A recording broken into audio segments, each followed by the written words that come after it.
Paz, graça e bem. Da sequidão à plenitude é o nome da nossa nova série. Nós queremos falar a respeito de princípios espirituais para uma vida mais que abundante. Por que eu falo de uma vida mais que abundante? Porque a sua vida, ela já é melhor do que a vida dos ímpios, por exemplo. Os ímpios, eles passarão e eles serão destruídos por causa dos seus próprios pecados. Os injustos perecerão pela sua própria injustiça. Se você está em Cristo, você já é mais que vencedor e a sua vida já é abençoada. A realidade espiritual da salvação é que você foi mergulhado em Cristo. Você existe em um contexto que Cristo é tudo para você e Ele dá tudo o que você precisa. 1 Pedro capítulo 3, 1 Pedro capítulo 1, para que você viva uma vida de vitória. No entanto, muitos de nós ainda não passamos para o próximo nível. Muitos de nós ainda estamos no leite espiritual. Nós somos incapazes de provarmos carne. Somos incapazes de experimentarmos profundidade. Somos incapazes de assumirmos liderança. Não estou falando da igreja, da vida. Somos incapazes de liderarmos coisas sensíveis no que diz respeito às coisas de Deus. Por quê? Porque ainda estamos apenas na vida abundante. E eu já falei para vocês, a vida de vocês é melhor do que 90% das pessoas de São Luís, talvez. Mas vocês ainda não vivem uma vida mais que abundante. E nós iremos ter 6 mensagens dessa série que estamos começando hoje. Depois de 40 dias de milagres com Jesus, depois de 2 apresentações da cantata O Maior Milagre. Quem estava aqui nas cantatas diz amém. Nós estamos então agora entrando em um período em que nós lidaremos com as famílias, porque maio é o mês da família. Domingo que vem nós teremos a questão do Dia das Mães. No final do mês, dia 24, teremos a convivência e ajuntamento de panelas e batismo, dia 24 de maio, no espaço Pé de Café, no bairro da Santa Clara. Então, nós estamos nos organizando para falar sobre essas coisas que impedem que vivamos a plenitude nas nossas vidas.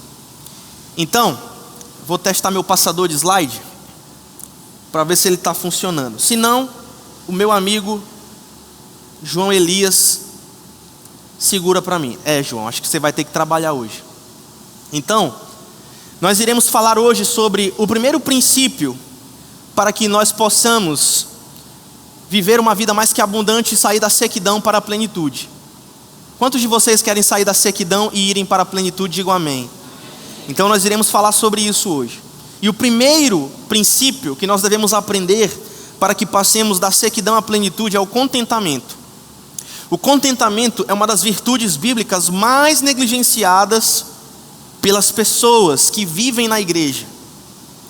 E as pessoas que vivem na igreja, e eu não estou falando necessariamente de pessoas salvas, mas de pessoas que vivem na igreja, têm um problema com o estado de espírito chamado contentamento.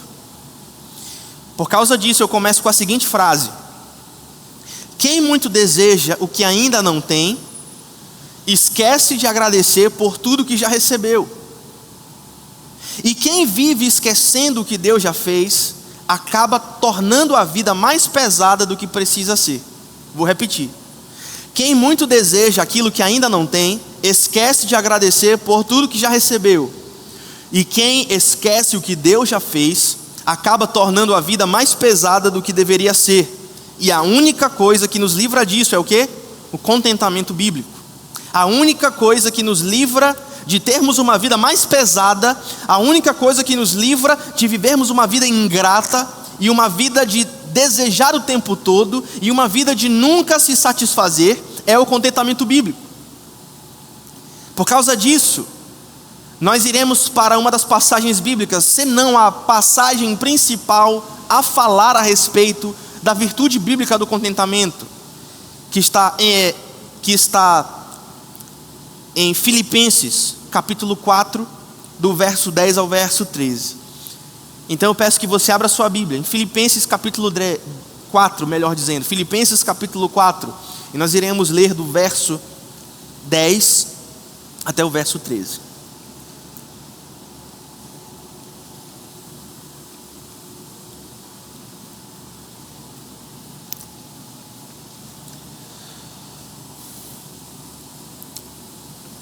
Diz assim a palavra do Senhor.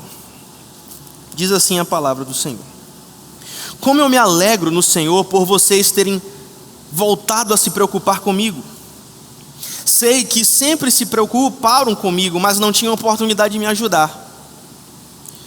Não digo isso por estar necessitado, diz o apóstolo Paulo, pois eu aprendi a ficar satisfeito com aquilo que eu tenho.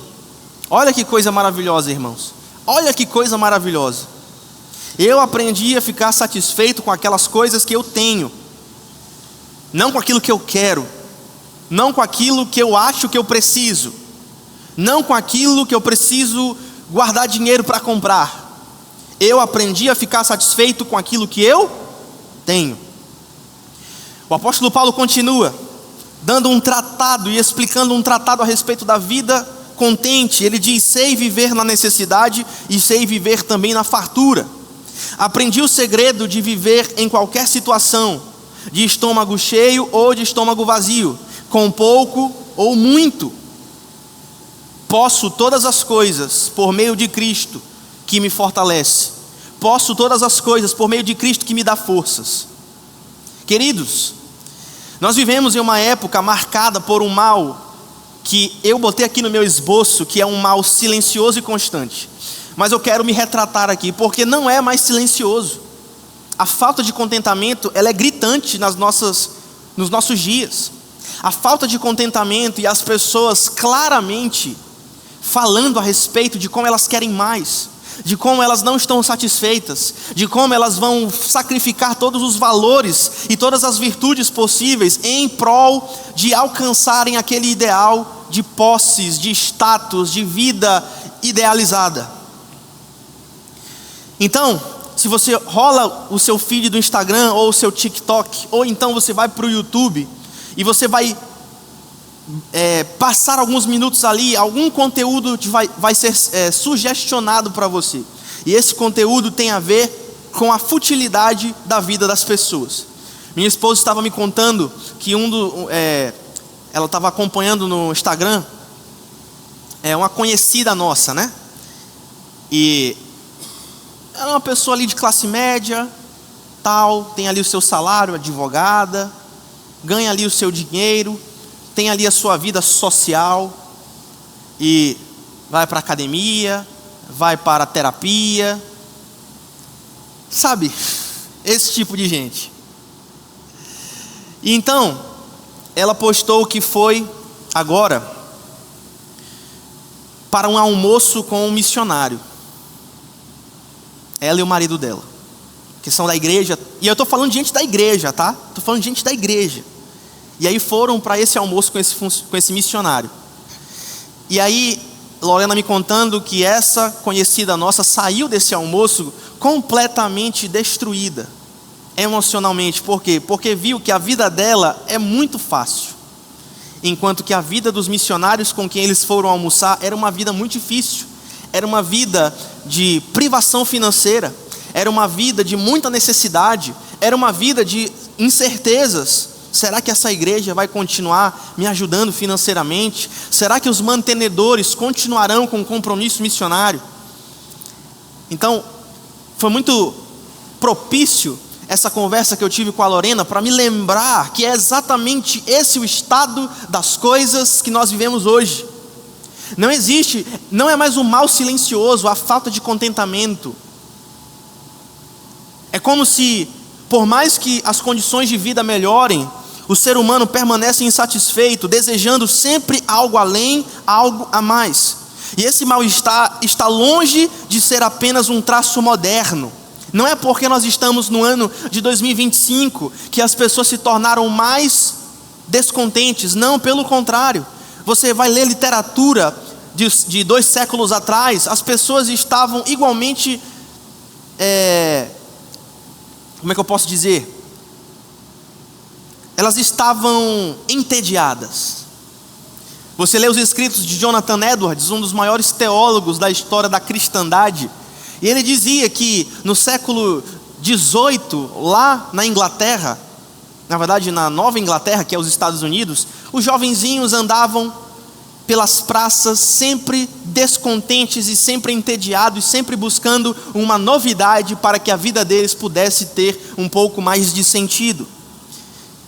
Ou seja, não é um traço moderno, isso é uma natureza humana, isso é uma coisa natural da nossa natureza caída, pecaminosa e humana. Como afirma John Piper, por causa do pecado, viver descontente com o que se tem ou com quem se é. Então, às vezes o camarada tem até as coisas dele, as posses dele, mas ele não está satisfeito com aquilo que ele é. Não é uma questão de posses, mas é uma questão de essência, caráter. A pessoa não está satisfeita com aquilo que Deus fez nela. E eu não estou falando só dos defeitos de caráter, mas eu estou falando de personalidade. E algumas pessoas descontentes dizem: eu queria ser igual o Léo, eu gosto da personalidade do João, eu queria ser igual a ele. Ou seja, o descontentamento, ele extrapola para a questão das posses, e agora tem a ver com uma questão existencial. Eu não estou mais insatisfeito com as minhas posses, agora eu estou insatisfeito com quem sou. Quantos entendem, digam amém. Você conhece alguém assim? Como essa nossa conhecida, que tem o dinheiro para ir para a terapia, tem o dinheiro para ir para os restaurantes caros e fazer reviews de como você deve ir nesse restaurante porque serve o melhor prato feito.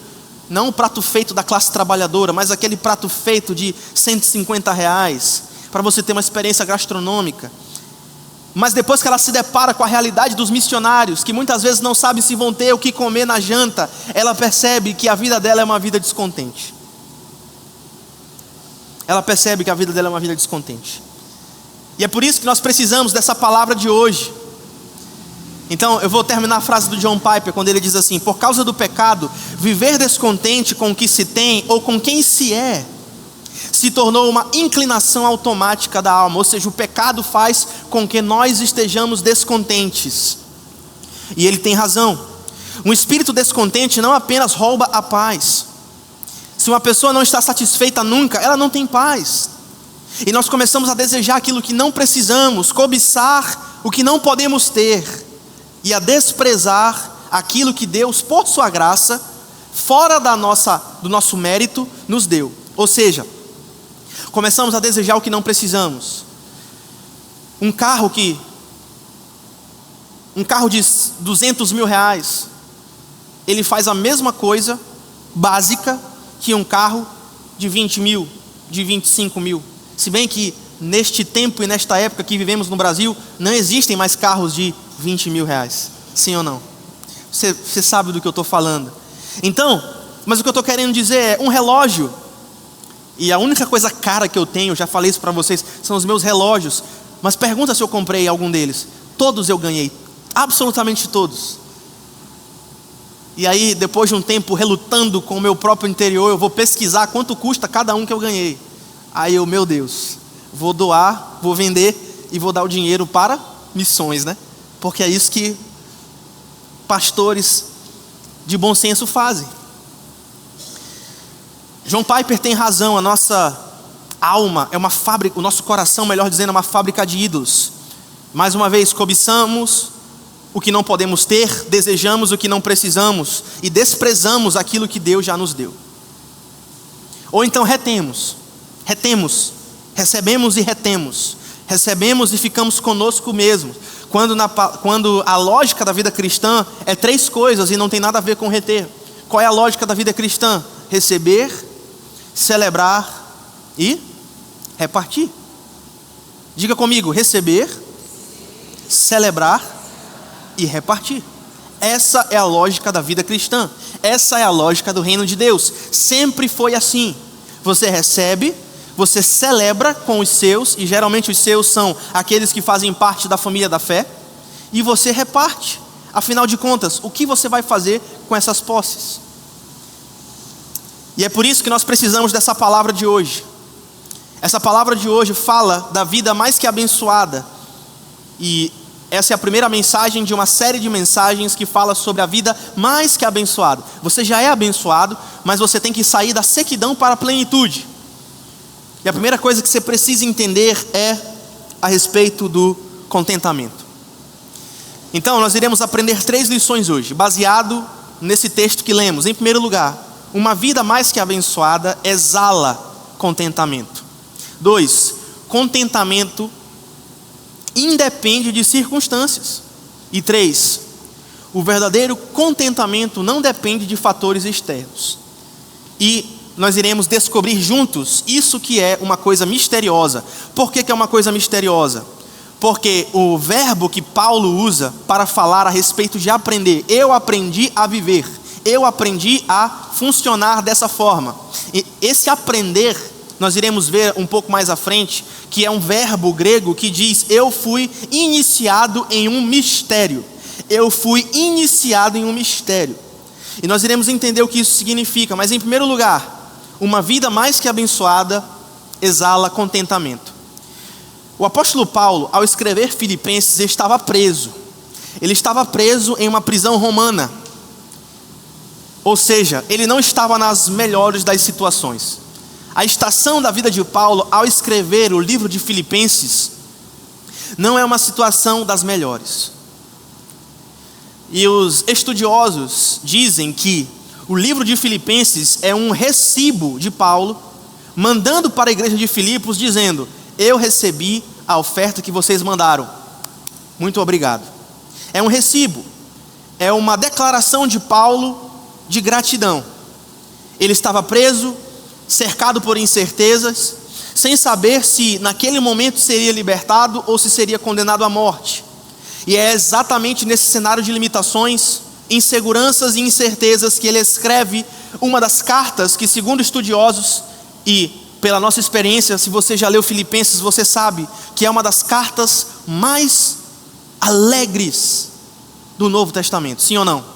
É uma das cartas em que Paulo nos incentiva a nos alegrarmos no Senhor sempre, e ele diz: alegrem-se no Senhor, outra vez eu vos digo que vocês alegrem-se. E ao mesmo tempo em que ele diz que nós devemos nos alegrar, ele está numa maldita prisão, encarcerado.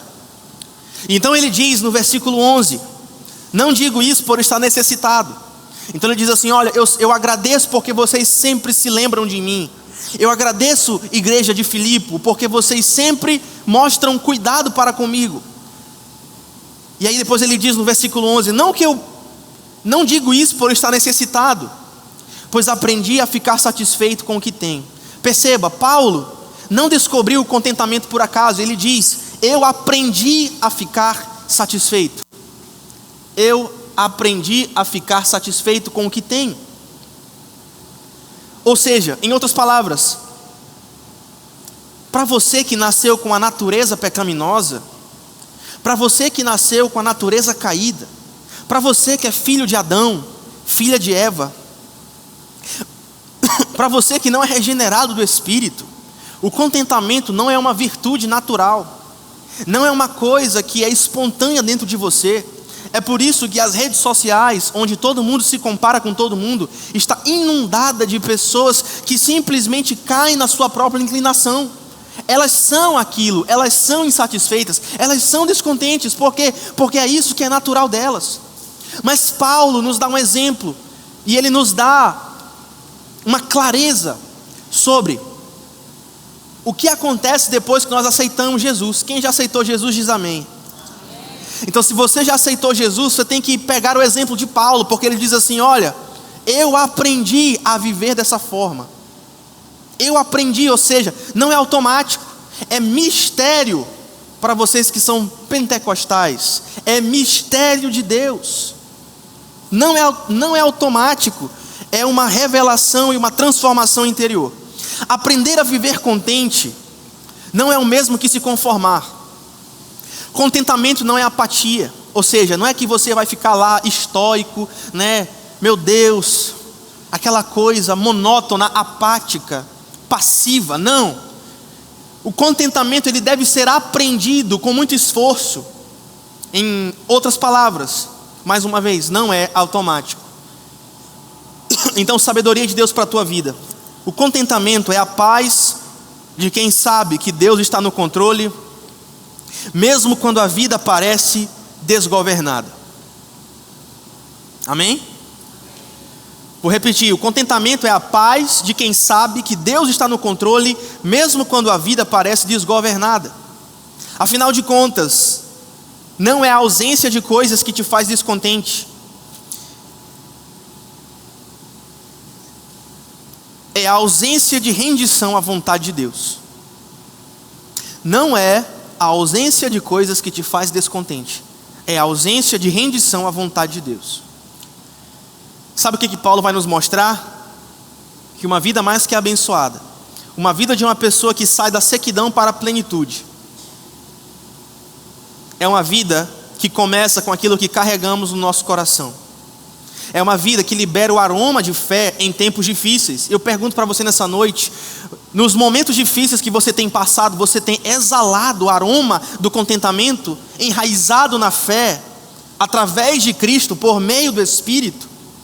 Veja o próprio exemplo de Paulo. Paulo estava numa maldita prisão, num calabouço romano, exalando o mais puro perfume do contentamento cristão, em um lugar absolutamente inusitado. Afinal de contas, você estando no palácio, exalar contentamento é fácil. O desafio é exalar contentamento na prisão. Quando a sua conta bancária está recheada de dinheiro, é muito fácil você exalar contentamento. Afinal de contas, você se basta.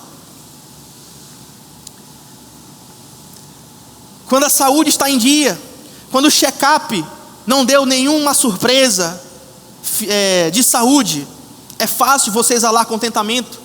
O difícil é exalar contentamento na prisão. E sabe por que nós, crentes modernos, não exalamos contentamento na prisão? Porque não temos a nossa vida saturada de Cristo, saturada do Espírito. Não conseguimos medir a nossa vida como digna de sofrer, muitas vezes, por amor de Cristo, e considerar isso como sendo o ápice da nossa experiência religiosa, o ápice da nossa experiência cristã. Quantos entendem, digam amém. Então diga para a pessoa que está do seu lado: com dinheiro na conta é fácil. Diga para ela.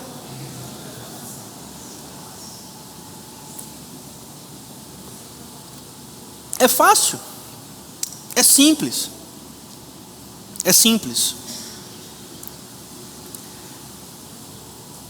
Não é falta de grana.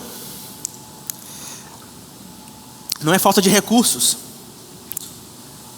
Mas aí, se você não tem uma vida contente, contentada, você não tem uma vida mais que abundante.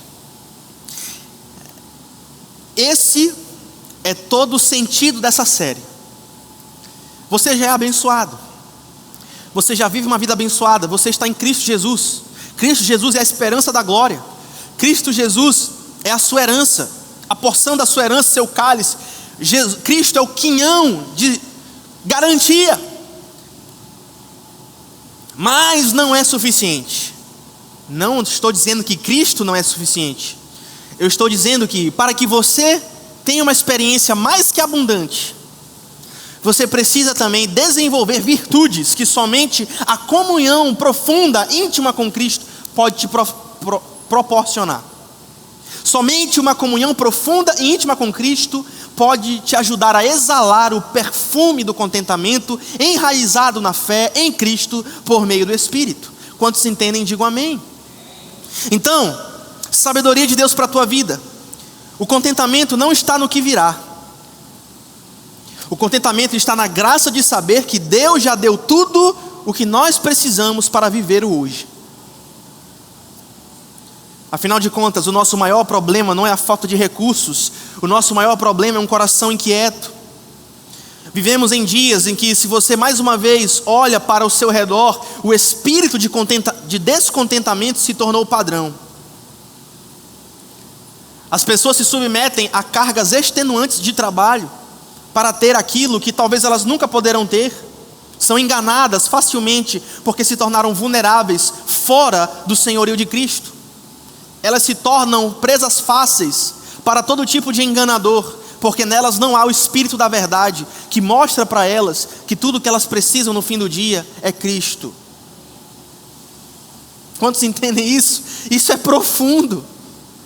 Isso é extraordinário. O nosso maior problema, então, é um coração inquieto. Murmuramos por comida, murmuramos por roupa. Quantos de vocês são pais aqui? Que já têm filhos crescidos, digamos assim. Ou então, pré-adolescentes. Quantos de vocês já passaram pela experiência do filho de vocês chegar na mesa da refeição e olhar o prato de comida e dizer assim: de novo? Carne moída. Quem ensinou esse miserável, com todo respeito, que todos nós somos miseráveis, quem ensinou este ser, esse pequeno ser miserável em seus delitos e pecados, a estar descontente com aquilo que ele nem merece? Ele nem merece a carne moída. Ele não merece isso. Ele é filho de Adão, nasceu inimigo de Deus, filho da ira. Quem ensinou essa criança a ser descontente? De novo, galinha. De novo.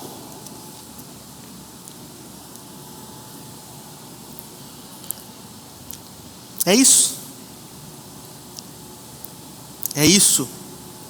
Então, pessoal, meus irmãos, o contentamento não está no que virá. Está na graça de saber que Deus já tem tudo o que precisamos para viver o hoje. Em outras palavras, sabe onde está a beleza da tua vida? Não está nas posses, mas na presença de Cristo. Eu aprendi a viver contente. Eu me esforcei, não passivo, não paralisado. E por isso me alegro com aquilo que Deus fez em Cristo por mim. Sabe o que é ter uma vida mais que abençoada? É olhar ao redor e ver o básico, e ainda assim adorar com gratidão. É olhar aquilo que você tem e lembrar que você nem é digno daquilo. Deus te deu por pura graça. E quem faltou quarta-feira na escola de fundamentos, nós falamos justamente sobre misericórdia. Pura graça e severa misericórdia de Deus. E você levanta da cama quando você entende isso e você diz assim: Deus, obrigado porque eu estou vivo. Deus, obrigado porque eu não estou com uma enfermidade. Deus, obrigado porque eu estou com essa enfermidade, mas ainda estou vivo e ainda posso te adorar. O salmista diz: na sepultura não há quem te louve, mas eu não estou na sepultura, ainda estou vivo. Enquanto eu viver, os meus lábios te louvarão. Aleluia. Paulo descobre então que exalar o contentamento, este é o primeiro ponto, é possível mesmo cercado por uma maldita cadeia, uma maldita prisão. E nós podemos fazer uma analogia com a nossa própria vida. Estar contente é possível mesmo com limitações. A cadeia era uma limitação. Talvez você não esteja preso fisicamente, mas você está com algumas limitações, talvez financeiras, talvez emocionais, talvez familiares. Deus quer te dizer que através de Cristo, através do Espírito de Cristo, vivendo e tendo poder ativo dentro de nós, que é o poder da ressurreição, nós podemos também viver contentes. como uma declaração de fé. É uma declaração pública de vitória. É uma declaração pública para todas essas pessoas fúteis de rede social, pessoas fúteis que você conhece. É uma declaração de vitória sobre tudo que representa um mundo caído. E essa declaração diz assim: eu não sou escravo das circunstâncias. Eu sou filho do Deus que reina sobre as circunstâncias. Eu não preciso de mais dinheiro. Eu não preciso de absolutamente mais nada, porque o Senhor é meu pastor e Ele me dá tudo o que eu preciso. Quando você entende isso, você entende que a vida mais que abençoada não é de quem tem mais, mas de quem aprendeu a descansar mais. Aleluia, aleluia. Esse é o primeiro ponto. Foi forte, mas tem mais. O contentamento de uma vida mais que abundante, ele independe das circunstâncias, e nós iremos aprofundar agora o que isso quer dizer. Versículo 12, Paulo diz: eu sei viver na necessidade e também na fartura. Aprendi o segredo de viver em qualquer situação. Mais uma vez, Paulo estava numa maldita prisão. Eu aprendi a viver de estômago cheio ou vazio, com muito ou pouco. Quantas vezes o apóstolo Paulo ficou com fome?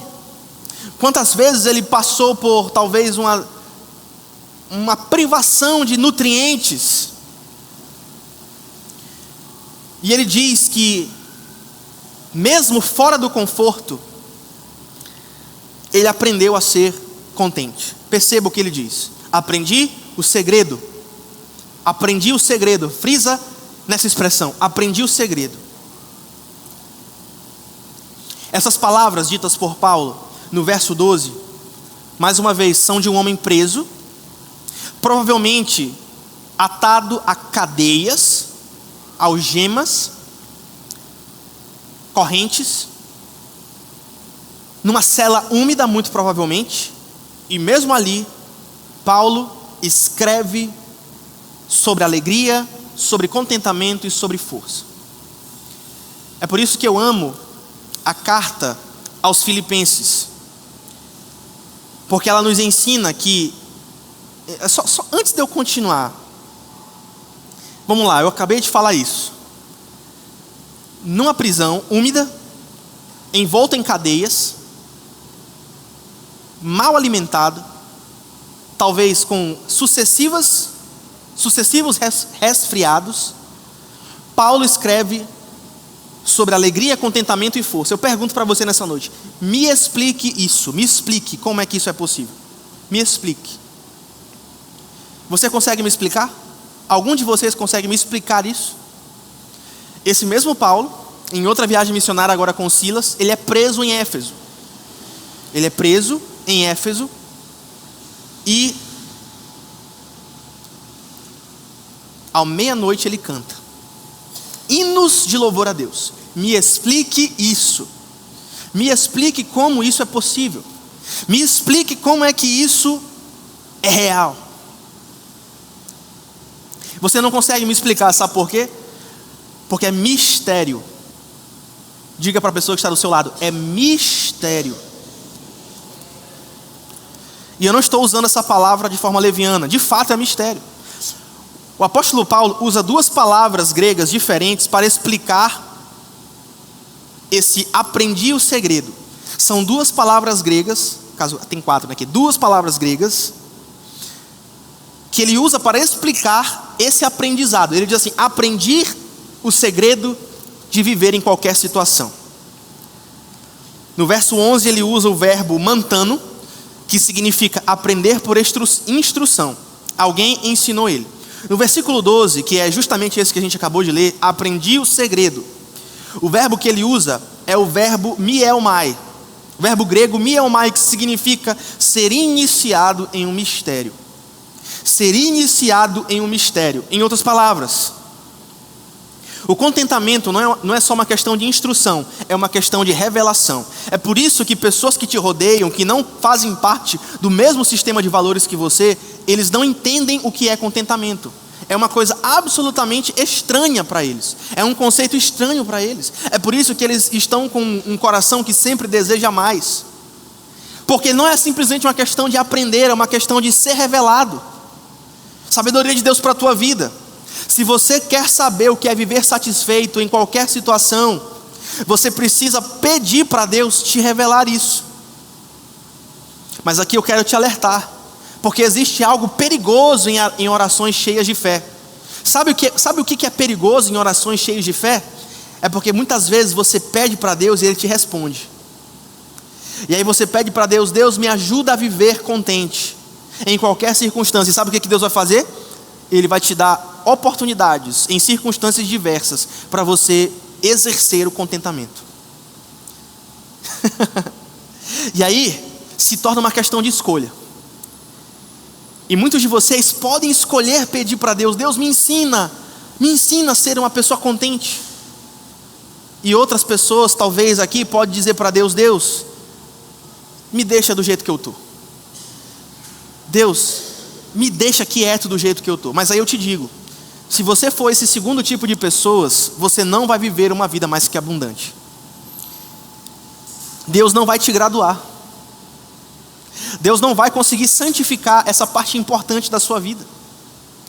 Então, não é simplesmente uma questão de instrução, mas é uma questão de mistério. Não é natural, em outras palavras, é espiritual. É uma obra do céu no coração do homem. É uma obra do céu no coração do homem. É uma obra do céu no coração do homem. Versículo 13 ele diz: aprendi a viver... Não, perdão, eu já vou chegar lá. O mundo diz que nós iremos ficar contentes. Quantos de vocês já ouviram isso? Quando você consegue o que você deseja. A propaganda é sempre essa: compre mais, viaje mais, acumule milhas, tenha mais.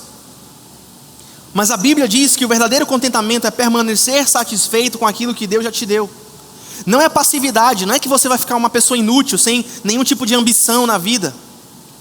Eu não estou falando de ganância, eu estou falando de ambição. Tem uma diferença entre ganância e ambição. Você pode ter boas ambições. Uma boa ambição, por exemplo: eu quero ser mais parecido com Jesus. Eu quero ler minha Bíblia toda esse ano. Eu quero ser mais santo, eu quero ser mais produtivo. Eu quero dar uma condição de vida melhor para a minha vida, para a minha família, mais cuidado. Aquilo que se apresenta como você se esforçar para dar uma condição melhor para a sua família, muitas vezes não tem nada de espiritual. É simplesmente uma sanha carnal para você confiar cada vez menos em Deus e mais em você mesmo. Isso não tem nada a ver com revelação. Isso não tem nada a ver com os mistérios de Deus. Isso não tem nada a ver com você mergulhar no Espírito através da palavra e das disciplinas espirituais e confiar completamente nele. E é por isso que o mundo, que não tem nada a ver com Deus, diz que você só vai ficar contente quando conseguir o que deseja. Mas a Bíblia diz que não tem nada a ver com isso. Sabe o que a Bíblia diz? Tudo posso naquele que me fortalece, mesmo quando a geladeira está vazia. Porque quando a geladeira está vazia, Jesus continua sendo o teu pastor. Aleluia.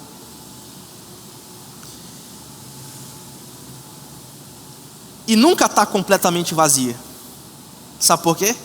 Porque Jesus é o teu pastor e nada vai te faltar.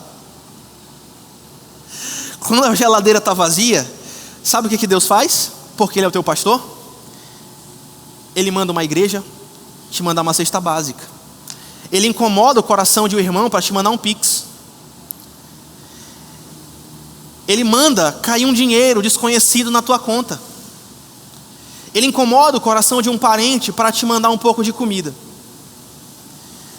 É isso que Deus faz. Ele é o teu pastor. A geladeira nunca vai estar completamente vazia, porque Ele é o teu pastor. E nada vai te faltar, mesmo que não dependa somente de você. É por isso que você pode dormir em paz, mesmo tendo pouco. E Paulo aprendeu isso. Paulo entendeu que uma vida mais que abençoada, mais que abundante, não é aquela que escapa das aflições, mas é aquela que suporta a escassez e a abundância com o mesmo Espírito. E aqui, Paulo pode afirmar: aprendi o segredo de viver em qualquer situação, de estômago cheio ou de estômago vazio. Porque Paulo já tinha descoberto o mistério, e Deus tinha revelado esse mistério para ele. Lembra do verbo em grego? Maiomene, que ele diz assim: você foi iniciado em um mistério de Deus, e Deus te revelou sobrenaturalmente o que é viver contente. Peça isso para Deus em nome de Jesus. E por último, em terceiro lugar, o verdadeiro contentamento que marca uma vida mais que abundante não depende de fatores externos. Versículo 13 diz assim: aprendi o segredo, versículo 12 e o 13 depois. Aprendi o segredo, ou seja, fui iniciado em um mistério de viver em qualquer situação, de estômago cheio ou vazio, com pouco ou muito. Versículo 13, está preparado? Posso todas as coisas por meio de Cristo que me dá forças. Em outras palavras, o verdadeiro contentamento, o contentamento bíblico, ele é construído por meio de Cristo, cujo Espírito habita dentro de nós. Louvado seja o seu santo nome. Não baseado em fatores externos, mas na presença poderosa de Cristo em nosso coração. O contentamento cristão, portanto, é como diz o autor Jeremiah Burroughs, do livro A Rara Joia do Contentamento. Ele diz o seguinte: o contentamento cristão é um estado doce, interior, sereno e gracioso de espírito, que livremente se submete e se delicia na disposição sábia e paternal de Deus em toda e qualquer situação. Quero te fazer um teste nessa noite. Quantos de vocês estão dóceis dentro de vocês agora, mesmo considerando situações difíceis? Eu estava lendo um artigo do The New York Times essa semana. Ontem eu estava lendo esse artigo, até compartilhei com a Lorena, que fala sobre o nível de florescimento humano segundo terapeutas. Os terapeutas estão reportando para centros de pesquisa o nível de florescimento humano, o quanto que a pessoa está satisfeita naquele nível da vida. E durante vários anos, o gráfico do contentamento era um U. Ou seja, quanto mais jovem a pessoa é, mais satisfeita com a vida ela está. Porque ela tem menos preocupações, ela tem menos responsabilidades, ela tem muito tempo pela frente. E aí quando você chega ali na meia-idade, dos 25 aos 45 anos, você tem ali aquele tempo o seu contentamento vai lá para baixo. E depois, quando você vai ficando mais velho, o seu contentamento sobe de novo. E pessoas de 50 até 70 anos, geralmente já estão conscientes do estado da vida em que estão e aceitam isso e se tornam pessoas mais felizes e elas simplesmente aceitam a vida que têm. Mas esse estudo mostrou que essa curva ela vem ficando cada vez mais achatada. Ou seja, as pessoas em todos os tempos da vida estão cada vez mais insatisfeitas e descontentes. E o estudo mostrou que grande parte disso é por causa desse espírito, que foi o que eu falei ainda agora. E eu vou falar aqui de um espírito social, um espírito da época, um espírito cultural, que arrebatou as pessoas e que diz para elas que elas nunca devem estar satisfeitas. E isso tem deixado as pessoas miseráveis, descontentes, sempre buscando mais e nunca chegando aonde foi prometido que elas deveriam chegar. Mas olha o que Jeremiah Burroughs diz: contentamento cristão é um estado doce. Aleluia. É um estado doce, sereno, gracioso, é você estar de boa. Quantos de vocês estão de boa? Eu quero que você esteja de boa. De boa. Tem uma música da Ana Paula Valadão para baixinhos, que é assim: tudo bem, numa boa, tudo bem, numa boa, tudo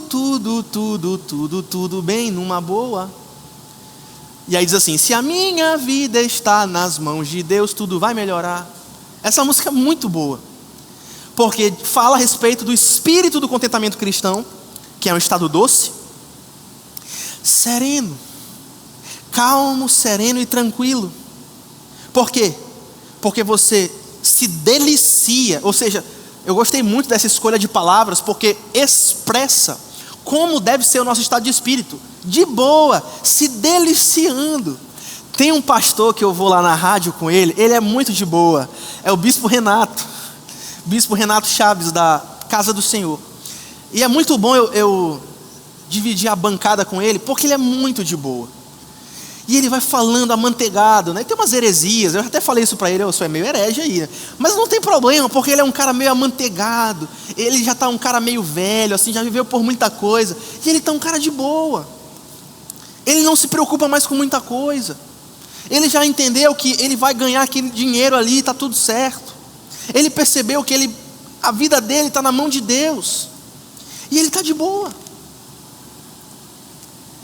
Eu quero que você abrace o deboísmo. O que é o deboísmo? Não é nenhuma heresia, é você estar de boa. É isso.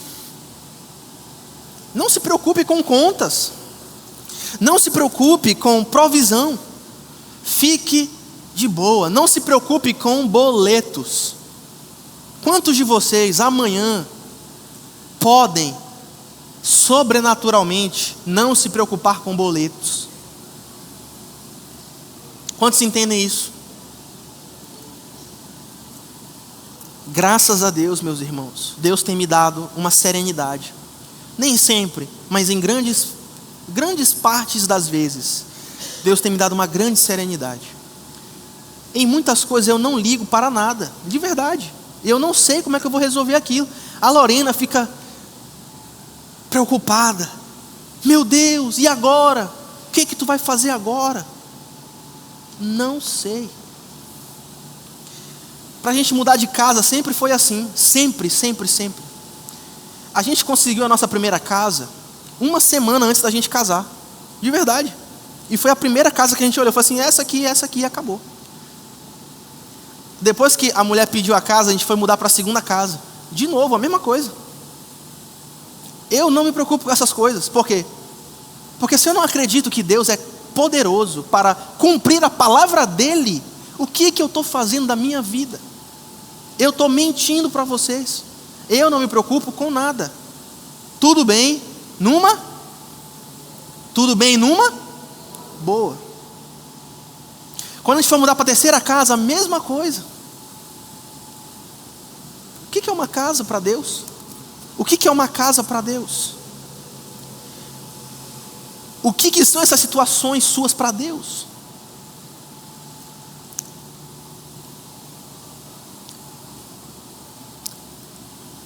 Foi exatamente essa verdade que o apóstolo Paulo revelou aos filipenses, a sabedoria de Deus para a tua vida. Paulo não diz que pode todas as coisas porque tem tudo. Preste atenção nisso aqui, preste atenção nisso aqui. Paulo não diz que ele pode todas as coisas porque ele tem tudo. Paulo não diz isso. Paulo diz que ele pode todas as coisas porque ele tem a fonte de tudo. Quantos entendem isso? Paulo não pode todas as coisas porque tem tudo. Você nunca vai ter tudo. Se você tivesse tudo, muito provavelmente você se corromperia, porque essa é a experiência humana. Quanto mais você tem, mais isso tem o potencial de te corromper. Porque o poder, seja ele financeiro, seja ele político, corrompe. E o poder absoluto corrompe absolutamente. Então, Paulo não diz que ele pode tudo porque tem tudo. Paulo não tinha nada, Paulo vivia de oferta. Durante essa parte da vida dele, ele vivia de oferta, tanto que Filipenses é um recibo. Olha, Filipos, recebi a oferta de vocês, valeu, viu? Não é isso que ele está falando. Paulo está não agarrado às circunstâncias, mas ele está agarrado à suficiência de Cristo. A beleza, meus irmãos, dessa vida, mais que abençoada, não está nas posses acumuladas, mas na presença de Cristo. Paulo não nos chama então a desejar mais coisas. Paulo nos chama a desenvolver um coração alegre com aquilo que já recebeu. Por isso ele insiste, nada trouxemos para este mundo e nada podemos levar dele. Paulo fala isso escrevendo a Timóteo. O que temos não é o que nos define. De posses, o que temos de posses não é o que nos define, mas o que temos no coração, é isso que nos sustenta. Cristo está no nosso coração, Cristo habita em nós. A vida mais que abençoada, portanto, preste atenção nisso aqui, que isso aqui é muito interessante. Biblicamente falando, uma vida mais que abençoada, com contentamento, ela só pode ser abalada se a pessoa de Cristo em nós, preste atenção nisso aqui. A vida mais que abençoada, que produz contentamento dentro do nosso coração, ela só poderia ser abalada se Cristo em nós pudesse ser abalado. Agora eu te pergunto nessa noite, o que pode abalar Cristo em nós? Aleluia. Meus irmãos, Cristo não pode ser abalado por boletos. Aleluia. Cristo não pode ser abalado por diagnósticos médicos. Cristo não pode ser abalado por perdas. Cristo não pode ser abalado por ganhos. Cristo não pode ser abalado por inquietude política. Cristo não pode ser abalado por golpes, por revoluções políticas. Cristo não pode ser abalado pela sua situação financeira. O céu não está em crise, louvado seja o nome do Senhor. Cristo não pode ser apagado na sua vida por maus tratos. Cristo não pode ser diminuído na sua vida por traições. Cristo não pode ser tirado da sua vida por punhaladas. Cristo não pode ser substituído por dinheiro. Cristo não pode ser substituído por carreira. Cristo não pode ser substituído por viagens. Cristo não pode ser substituído por relacionamentos ou família. Ou seja, se nada pode abalar Cristo, nada pode abalar uma vida mais que abundante, enraizada no contentamento de Cristo. E é por isso que eu e você podemos dormir em paz, tendo muito ou pouco. Podemos atravessar uma noite escura ou um dia de glória do mesmo jeito. Podemos atravessar por bonança, podemos atravessar por dificuldade, porque o nosso contentamento está ancorado em quem Deus é. E quem Deus é para você, meus irmãos? Essa que é a questão dessa noite. O que Jesus é para você? Ele é tudo para você. Ele é a porção da sua herança, Ele é o seu cálice, Ele é o garantidor da sua sorte, Ele é o pão da vida que te sacia na alma. É isso que Ele é para você? Eu espero que sim. Eu espero que sim. Senão você não vai desenvolver uma vida mais que abundante. É por isso que a fonte do contentamento, isso aqui é a sabedoria de Deus para a tua vida. A fonte do contentamento não está em ter alguma coisa. A fonte do contentamento está em ser habitado por uma presença. Quem muito deseja, e aqui eu volto para a frase do início, quem muito deseja o que ainda não tem, esquece de agradecer por tudo que já recebeu. E quem vive esquecendo o que Deus já fez, irmão, o que Deus já fez por ti? Acorda. O que Deus já fez por você? O que Deus já te deu? De onde Deus já te tirou? Aleluia. E se Ele fez uma vez, pelo fato dele ser o mesmo ontem e hoje para todo sempre, Ele vai fazer de novo. Ele vai fazer de novo. Olha o testemunho de Deus nas Escrituras. Olha o que Ele fez com o povo de Israel. Olha a mão forte de Deus em ação. Olha o que Ele fez com os inimigos do seu povo. Olha o que Ele fez ao longo da história. Olha o que Ele fez contra os seus inimigos. Ou Ele os converteu, ou Ele os destruiu. E é isso que Deus faz em favor do seu povo. Ele é muralha de fogo ao nosso redor. Ele é aquele que nos supre, Ele é aquele que nos cura. Ele é a manifestação de tudo aquilo que nós precisamos. Então, você não precisa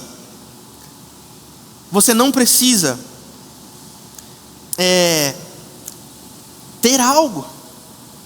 Você precisa ser habitado por uma presença.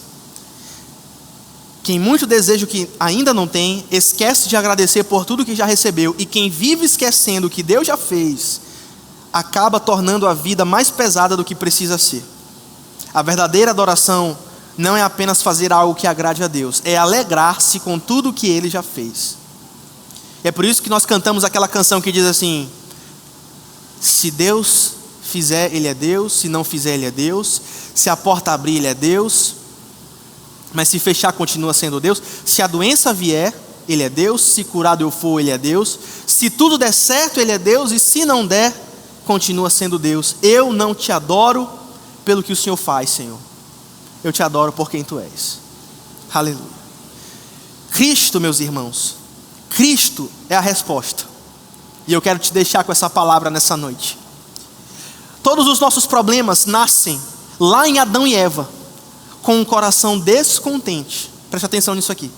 Lá em Adão e Eva, Satanás, ele entra com uma semente de descontentamento dentro dos nossos primeiros pais. Adão não peca por necessidade. Ele tinha tudo o que ele precisava, sim ou não? Adão não peca por necessidade. Ele tinha tudo o que ele necessitava.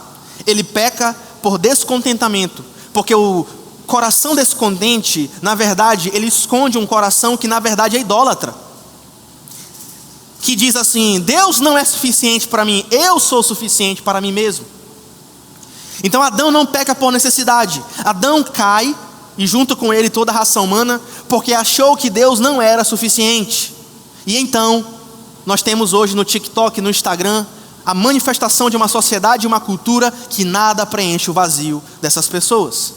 Mas o que Deus faz? Em Cristo, Ele faz tudo. Sabe por quê?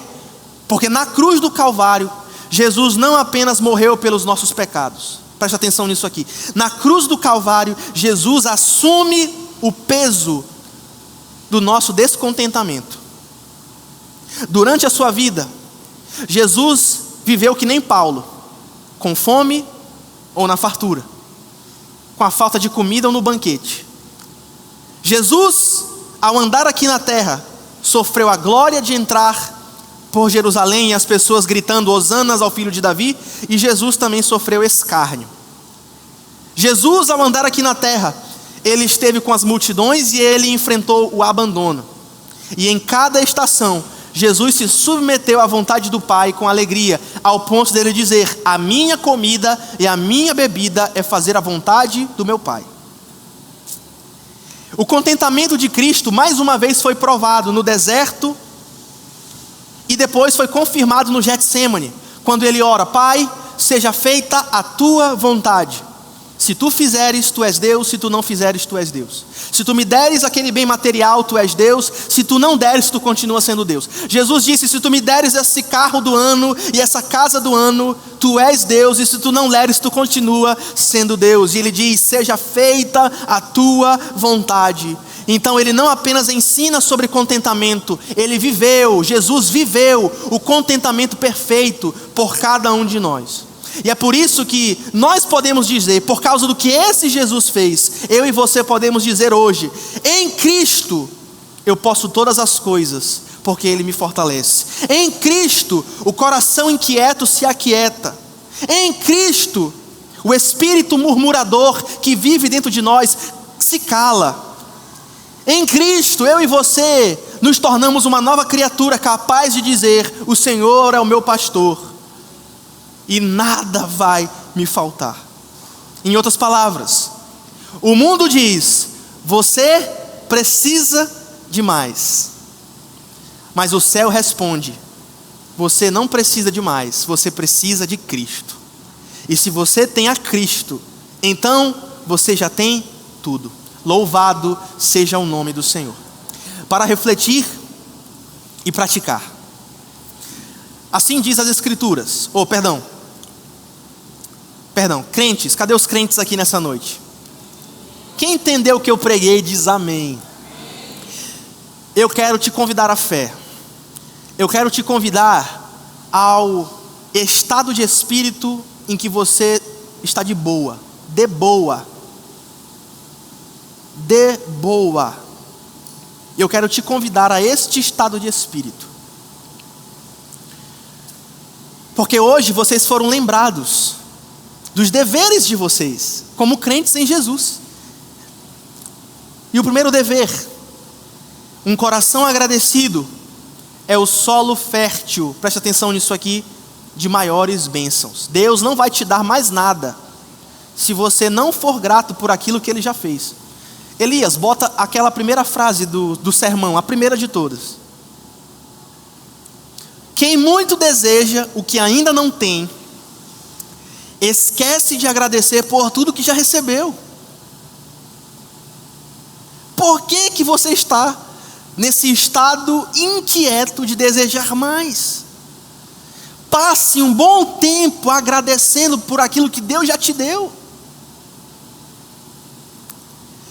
Quem muito deseja o que ainda não tem, esquece de agradecer por tudo que já recebeu. E quem vive esquecendo o que Deus já fez, acaba tornando a vida mais pesada do que precisa ser. E a única coisa que nos livra disso é o quê? O contentamento. Um coração agradecido é o solo fértil de maiores bênçãos. Se você não for agradecido, se você não for de verdade agradecido, se você não for iniciado no mistério da gratidão, que tem íntima relação com o mistério do contentamento, Deus não vai te dar absolutamente mais nada. Você precisa ser grato, porque um coração grato é um solo fértil para maiores bênçãos. Eu não mereço nada. A esposa que eu tenho, não mereço. A igreja que participo, não mereço. A família que tenho na fé, não mereço. Os recursos financeiros que tenho, não mereço. Tudo é graça e severa misericórdia. A saúde que tenho para trabalhar, Deus me deu. Devo ser grato por isso. O emprego que tenho, Deus me deu. A inteligência que tenho para produzir, Deus me deu.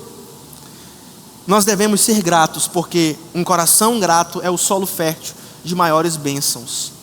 Deus não dá nada para almas fechadas. Deus não dá nada para almas murmuradoras. Deus não dá uma vida mais que abundante para almas inquietas. 2. Adoração não é só fazer algo que Deus ama. É amar o que Deus já fez. Mais uma vez tem a ver com a gratidão. Nós precisamos mudar a nossa ideia de adoração. Nós precisamos dizer para Deus: Deus, tudo isso que eu já tenho já me basta. Porque a verdadeira adoração nasce não de um coração que não exige, mas de um coração que se rende, que não cobra, mas se curva aos pés do Senhor. Por último, Deus quer nos dar um novo coração. É impossível um coração contente se não for um coração regenerado. É impossível um coração contente se não for um coração habilitado sobrenaturalmente pelo Espírito de Deus a reconhecer aquilo que Deus é e aquilo que Deus faz. Então, se você, em outras palavras, o que isso quer dizer e como isso se conecta com o tema da mensagem? É impossível você viver uma vida mais que abundante. É impossível você ir da sequidão à plenitude sem antes você nascer de novo. Quantos entendem isso? Digam amém. É impossível você ter uma vida mais que abundante, eu vou repetir isso aqui para você, sem antes você se tornar um verdadeiro discípulo de Jesus. E lembre-se do que Jesus fez. Jesus viveu o descontentamento pleno em nosso lugar. Jesus experimentou todas as experiências reais da vida que podem nos causar uma estranheza e um problema de descontentamento, e Ele venceu todas essas situações. E somente quando nós nos tornamos verdadeiramente discípulos de Cristo, podemos também viver a vida que Jesus viveu, uma vida mais que abundante. Então, baseado nisso, eu quero te abençoar nessa noite. Agora, com os corações crentes, recebam a bênção do seu Deus, aquele que é poderoso para guardá-los de tropeçar e apresentá-los sem culpa diante da presença da sua glória, com transbordante alegria. Ao único Deus sábio sejam dadas glória e majestade, domínio e poder, agora e para todos sempre. E a igreja concorda em fé dizendo: amém, amém e amém.